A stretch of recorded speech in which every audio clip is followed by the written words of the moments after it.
They say insanity is doing the same thing over and over again and expecting a different result. Well, I think we've just seen that at the most recent election, what they refer to as the midterm election on November 8th, which has been finally decided by the loss of Herschel Walker to Warnock over in Georgia for a very, very important U.S. Senate seat.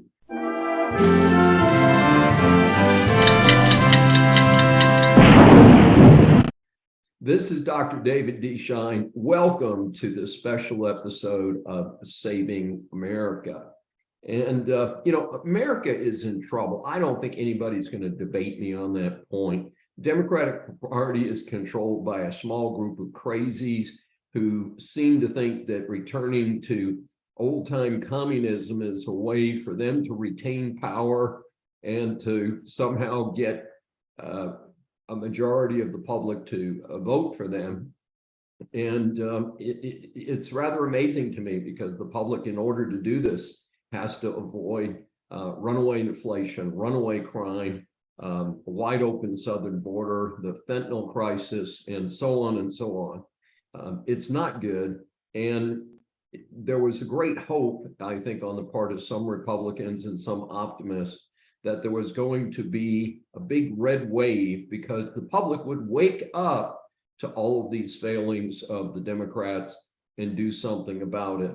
Well, folks, the GOP, which stands for, by the way, the Grand Old Party, yes, the party of Lincoln, has snatched defeat from the hands of victory. And that's the point of today's Saving America. It was barely a trickle. The GOP barely took the House. They were predicted to pick 20 and 30 extra seats. They did not do that. And they lost the Senate. They were at 50-50. They're now at 51-49, which appears on record to be a loss of 2 seats, obviously. And it's a really bad situation, not just for the GOP. I don't care about the GOP. I care about America. That's why this show is called Saving America. What went wrong? It's pretty clear. Disorganized campaigns, poor candidates, failure to have a unified message. Trump is now toxic, and incompetent leadership. And I know there's a current debate about Ronna McDaniel continuing to be in charge of the Republican National Committee. I think that's a no-brainer, folks.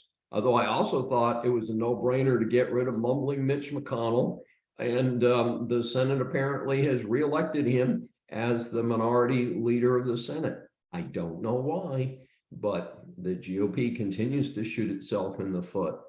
Here's some examples of other things that these clowns have done. Herschel Walker was never a good candidate for any office. Regardless of who he is as a person and a great football player, he's a lousy candidate, and he was even before somebody thought of the idea of running him as a candidate. Dr. Oz, as I've said in a different Saving America, was a poor fit for Pennsylvania. Pennsylvania, predominantly Catholic state, they ran a Muslim. I don't know that that was the fatal flaw. I think the fatal flaw was he lives in New Jersey, and there's a lot of rivalry between Pennsylvania and New Jersey. He doesn't live in Pennsylvania. And when he's not living in New Jersey, he's living in California. So probably a good candidate, ran him in the wrong contest. That's pretty straightforward. Then you've got fine candidates like Carrie Lake in Arizona. She should have won the election. I'm not sure what happened there, but I don't think the Republican Party put enough emphasis on winnable races like hers.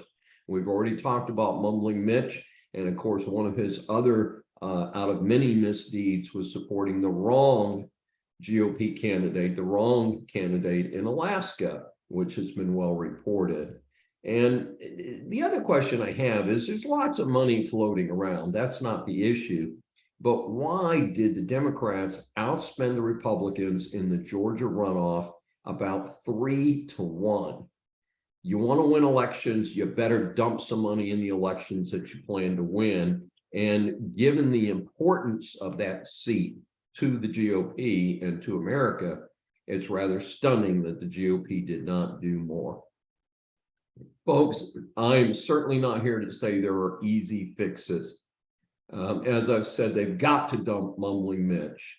2, they need to retire Trump, and soon. The conviction in New York City for tax fraud is against the Trump organization, and has been quickly reported behind that announcement, that headline, hey, Trump is not individually indicted in the case. It's not about him, it's about the organization, but he's got his name on the organization. And I don't see a way out of it. Apparently, the financial person for the Trump organization who orchestrated these gifts to senior executives without declaring them for taxes admitted that he did it. So we know who did it within the Trump organization. It does not help Donald Trump even a tiny bit to be able to say, I didn't personally do it. And his detractors are going to be right on his case. This is very high profile. And I think it's time for him to hang up his spurs and to, he can go back to television and have another show being The Apprentice or something like that. Or maybe he needs to be an apprentice so he can learn to figure out what the heck he's doing, because he certainly is not a capable politician. Some other things that need to be done is the GOP needs to modernize its election machine. One of the reasons that Barack Obama got elected was because he capitalized on social media. He moved faster. He perfected getting in touch with young people in America. GOP still has not done that, and it's been quite a few years since 2008 when Obama was elected. The GOP needs to continue to do one thing they have done right, and that's to focus on the Hispanic community and to focus on the middle-class Black community in America. Let's be clear, folks. This is not a time to run back to a bunch of whack rhinos like Mitt Romney. You need conservative, pro-people, pro-education, pro-energy, and pro-national security. That's what needs to happen, and they need to put a concise, consistent message. They need to do it today. And as the cliche I've always used, they need to drive a truck through it for the next 2 years if they expect to even have a chance to win the presidency. And again, I do not expect Trump to be the candidate, and I think that will be a good thing for the Republican Party.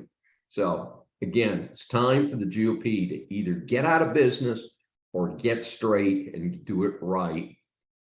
This is Dr. David D. Shine. Thanks for joining us for this special edition of Saving America. If you've enjoyed it, please subscribe on your favorite platform.